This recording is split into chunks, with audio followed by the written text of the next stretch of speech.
ရာဇဂျူမျိုးကဆေးတဲ့အတော်ကြီး၄ယောက်ဆေးတဲ့ကအတော်ကြီး၄ယောက်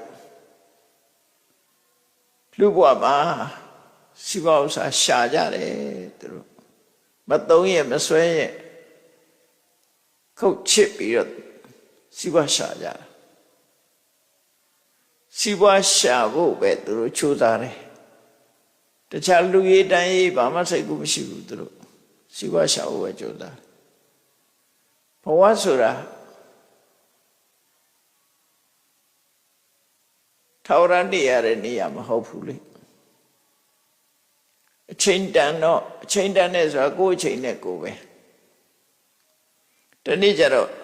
ကိုလက်ရှိဘဝကနေထွက်ခွာကြရတဲ့အနေအထားမျိုးတွေရှိတယ်အဲ့ဒီလိုလူဘဝမှာစီးပွားဥစ္စာပဲရှာပြီးတော့ဘာကုသိုလ်မှမလုပ်ဖ ೇನೆ အချိန်တန်တော့ထွက်ခွာသွားရတဲ့အခါမှာပစ္စည်းဥစ္စာတွေကိုဆွဲလန်းပြီးတော့ရာဇဂျုံမျိုးမှာပြိတ္တမကြီးတွေဖြစ်နေတယ်တဲ့နော်ပြိတ္တမကြီးတွေဖြစ်တော့သူတို့ကတော့သိနေတာသူတို့ဘဝကိုရှူချုံမရပြန်ပြီးတော့ပြောကြတယ်သူတို့ပြောတာလေးရလဲအမတ္တမခြေကွဲစရာကောင်းတယ်နော်မယံဘောဂီတန်ဟရိမသမေနဝိသမေနစာငါတို့ကတော့တရားတဲ့နီးရောမတရားတဲ့နီးရောစီဝဥစ္စာရအောင်ရှာခဲ့ကြတယ်တဲ့ပင်ပန်းခံပြီးတော့ငါတို့ကစီဝရအောင်ရှာကြတယ်တေအင်းကြီးပြိပုံစံဒီငါတို့ရှာထားတဲ့ငွေကြေးတွေပစ္စည်းဥစ္စာတွေကိုကြံတဲ့လူတွေကအသုံးချပြီးတော့ပျော်ပျော်ပါပါနေကြတယ်ငါတို့ကြတော့ဒုက္ခပဲဒီဘဝမှာငါတို့ကတော့ဒုက္ခခံနေရတယ်ရှာခဲ့တဲ့ရလက်ကသူတို့လည်းမသုံးရဘူးနော်သူတို့ရှာထားတဲ့ပစ္စည်းကိုသူတို့ရဲ့မျိုးဆက်တွေကနေသုံးပြုနေကြတယ်သူတို့ကြတော့ရှားလိုက်ကဘာလို့ဆိုဒုက္ခ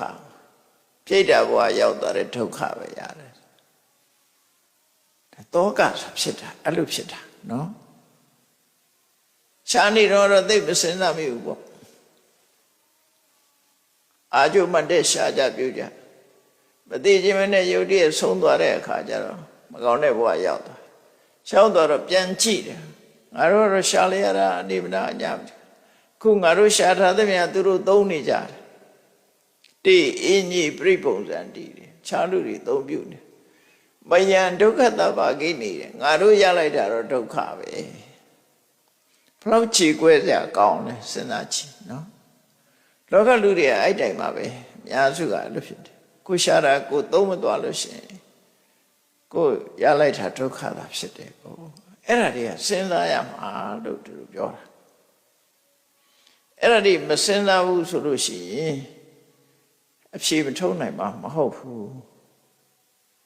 ဒါကြောင့်မို့ဒီအချိန်လွန်သွားမှ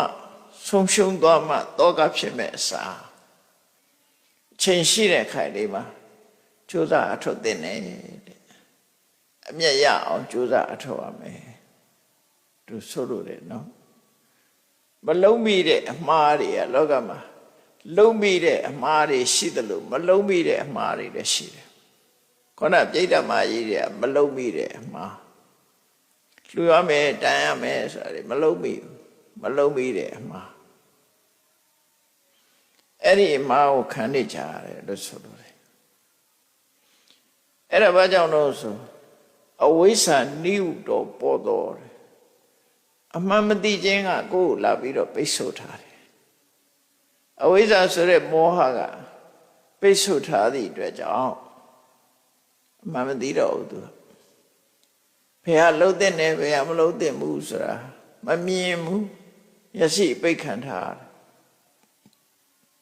အဲ့ဒါကြောင့်ဝိညာဉ်နာခြင်းဆိုတဲ့တန်တရားထဲမှာကြုံကြပြီးတော့ဆင်းရဲဒုက္ခနဲ့ကြုံတွေ့နေရတယ်တဲ့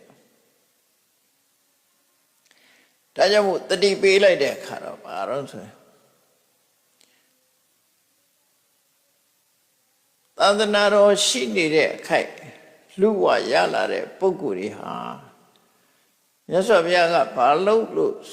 အလုပ်တဲ့နယ်လို့ဆုံးမဩဝါဒပေးထားတာကိုဘုရားရဲ့စကားအတိုင်းဆုံးမစကားအတိုင်းလိုက်လာပြီးတော့ကျင့်တဲ့နဲ့ကျင့်ရမှာဖြစ်တယ်အဲ့ဒီလိုကျင့်ပြီးတော့မြတ်စွာဘုရားဟောကြားတဲ့ဆုံးမတဲ့အတိုင်းကိုချင်းတရားကောင်းမအောင်ကျင့်ကြံကြိုးကိုအထောက်ကြမယ်ဆိုလို့ရှိရင်သူတို့ရလိုက်တဲ့ခဏလေးကအမတမတမိုးရှိတဲ့ခဏဖြစ်သွားတယ်အကျိုးအမြတ်တွေအများကြီးရသွားတယ်ဥမာဆိုပါတော့ကိုရှာဝေထားတဲ့ပစ္စည်းတွေကအကောင်းဆုံးရလက်ကိုတမိုးရှိတာကိုရအောင်ယူချင်ရင်ဒါနကောင်းမှုလုပ်တယ်ဘာလို့ဒါနကောင်းမှုကသာကိုယ့်အတွက်ဒီကုသိုလ်စေတနာအသာကိုယ့်အတွက်မှာအကျိုးပေးမှာကို